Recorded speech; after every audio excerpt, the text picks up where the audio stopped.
그럼 하루 차이로 나는 2억 5천을 생각했는데 이게 연장이 안 되면은 갑자기 6억을 내야 되는 거예요. 근데 2025년 5월 9일이다라는 날짜는 좀 알고 있어야겠네요. 그렇죠. 이 날짜가 핵심이. 내가 예. 팔든 사든.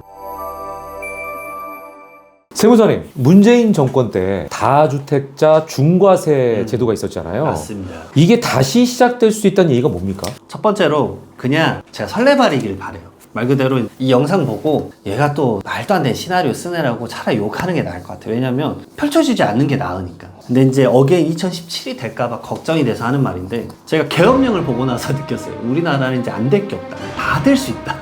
뭐든지 될 수 있는 나라구나. 왜냐면 지금 또 탄핵 소추안에 대해서도 약간 뭐 가결이 되고 그랬잖아요. 네. 그걸 보면서 느꼈던 게 주택 세금에 대한 변화가 다시 생길 수 있겠다.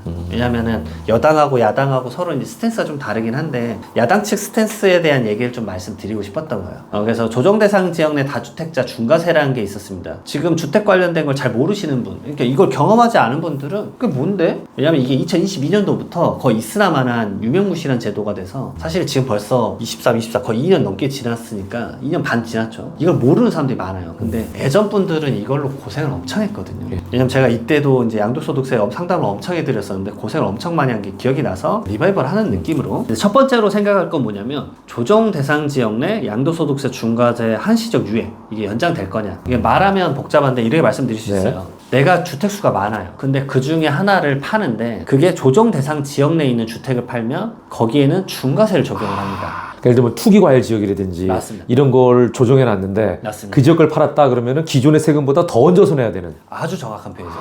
그래서 조정 대상 지역이 어디냐? 강남 3구, 강남구, 서초구, 송파구, 그다음 용산구, 네 군데밖에 없어요 지금. 다행히 예전에는 막 거의 전국이 조정 대상 지역이었는데 네 군데인데, 그래서 여기 지역에 있는 주택을 팔면 첫 번째로 장기보유 특별공제가 뭐 100년을 가지고 있었든 200년을 가지고 있었든 0%.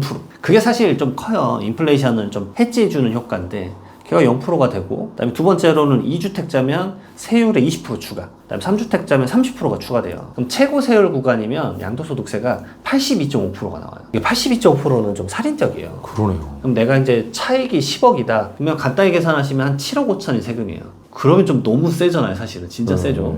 근데 이거를 그 윤석열 정권 들어오고 나서 계속 유예를 하고 있었어요. 이게 어떤 조건이었냐면, 조정대상 강남구인데 그래도 보유기간 2년 이상 했으면 너가 이 기간 내에 팔면은 중과세는 안 할게. 그러니까 일반 세율 적용하고 장기보유 특별공제 해줄게. 그것만 적용해도 세율 차이가 커요. 간단한 예시로 말씀드리면, 내가 예전에 7억에 샀고 지금 15억 원에 팔아요. 얘를 1세대 1주택 비과세에 뭐 장기보유 특별공제 80% 다 받으면 양도소득세가 한 350만 원 나와요. 아, 8억의 차익인데. 네, 부담이 별로 없죠. 그냥 1세대 1주택자에 대한 혜택인 거죠. 근데 이게 일반 세율이 딱 되면은 한 2억 정도 나와요. 차이가 크네요. 네, 일반 세율만 해도, 왜냐면 비과세를 못 받으니까. 근데 3주택자 중과세가 되면 6억 정도 돼야 돼요. 5억 9천만 원 정도 나와요. 그러니까 이야. 차이가 8억인데 내가 6억을 세금을 내야 돼요. 거의 그러니까 아까 그 모든 공제를 다 받은 경우에 200배네요. 네, 거의 200배 납니다. 네. 그리고 일반 과세랑 하더라도 한 3배 정도 차이가 나죠. 그러니까 일반 과세 했을 때 한 2억 5천 내는데 이때 거의 6억 내면 부담이 좀 다르죠. 그러니까 이런 산술적인 표현을 해드려야 딱 와닿아요. 그러네요. 확 와닿아요. 어마어마하네요, 차이가. 네, 근데 이게 이제 매년 연장이 됐었어요. 22년 5월 10일부터 23년, 4년, 5년. 그래서 지금 시점은 25년 5월 9일까지로 되어 있어요. 당장 지금 몇 개월 남았죠? 한 6개월 남았나요? 6개월도 안 남았습니다.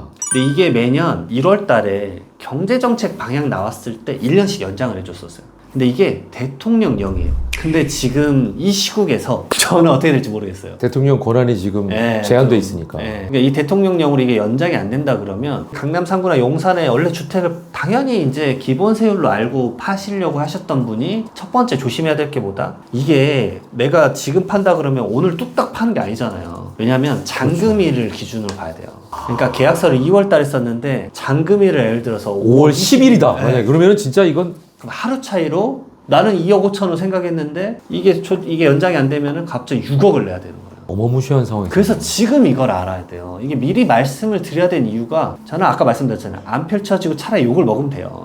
차라리 그럼 되죠. 근데 이런 거를 말해주는 사람이 필요한 거잖아요. 저는 그게 중요하다고 봐요. 왜냐면 진짜 시장은 어떻게든 실무를 하니까 나는데 12월 달까지 대출 안 돼요. 왜냐면 대출 관련된 규제가 엄청 엄격해져서 사실 거의 24년 하반기부터 대출을 막았거든요. 매수자 입장에서 생각을 해보면 그러면 12월 달에 매매 계약서를 못 써요. 내가 대출 될지 안 될지 모르니까. 근데 대출이 1월 달에 그러면 딱 제도 풀리자마자 풀릴까요? 그렇지 않아요. 왜냐면 은행 실무자분들이요, 인사이동이 있어요.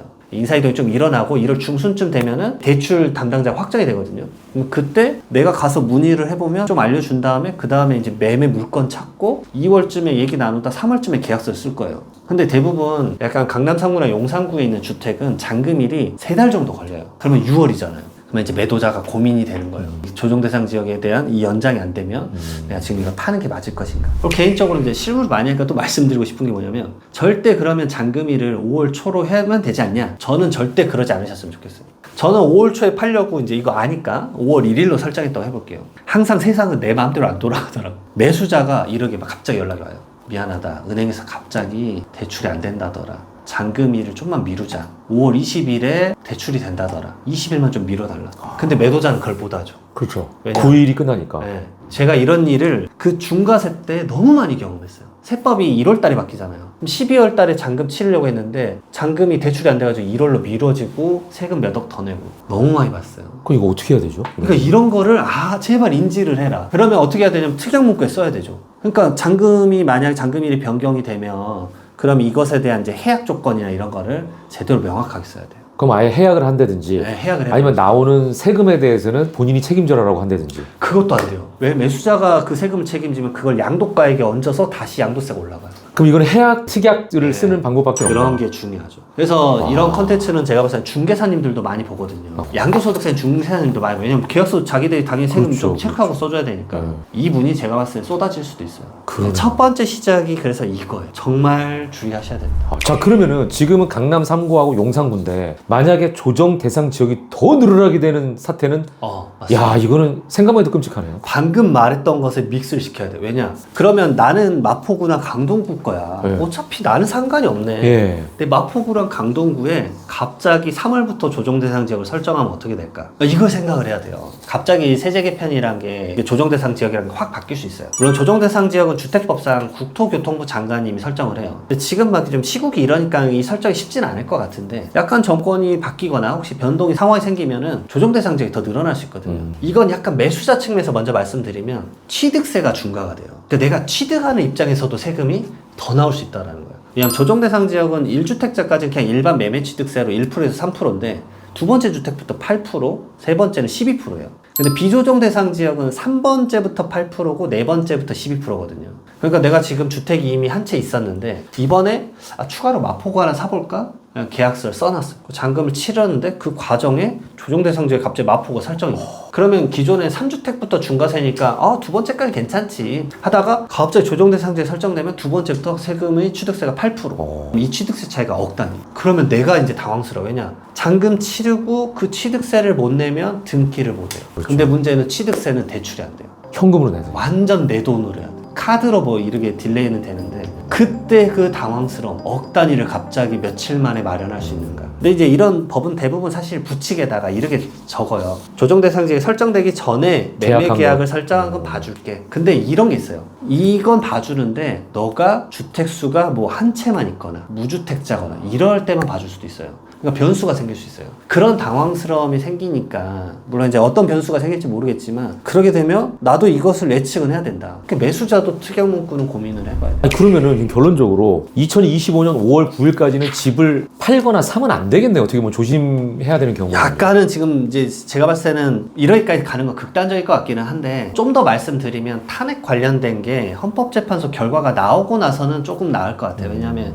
헌법재판소 결과에 따라서 확 갑자기 예를 들어서 뭐 대통령 선거를 또 한다 막 극단적인 상황에 가면은 그러면 고민을 좀 해봐야 될 수 있겠죠. 왜냐면 빨리 펼쳐질 수도 있으니까. 근데 저는 사실 시국이 이러하니까 이런 것들도 기존 패턴대로 연장할 거라고 봐요. 왜냐면 너무 혼란을 주면 안 되니까. 특히나 우리나라 부동산 시장은 혼란이 크면 그게 이제 다양한 의사결정에 영향을 미치니까 우선 1년 연장하고 그 다음에 뭐 나라가 좀 안정되면 뭘 합시다라고 당연히 뭐 정부나 여당이나 야당에서 합의를 볼 것 같아요. 근데 이제 제가 말하는 건 극단적으로 혹시나 이제 말도 안 되는 일이 펼쳐졌을 때 어떻게 시나리오상 대처를 해야 되는지에 대해서 그 시나리오 하나를 말씀드린 것 뿐이에요. 근데 2025년 5월 9일이다라는 날짜는 좀 알고 있어야겠네요. 그렇죠. 이 날짜가 핵심이에요. 내가 예. 팔든 사든. 관심을 갖고 지켜봐야 된다. 네, 맞습니다. 그리고 이 모든 사항의 전제 조건은 다 주택자인 경우인 거죠. 맞습니다. 예, 다 1가구 1주택은 그나마 괜찮습니다. 다행이다. 예. 예.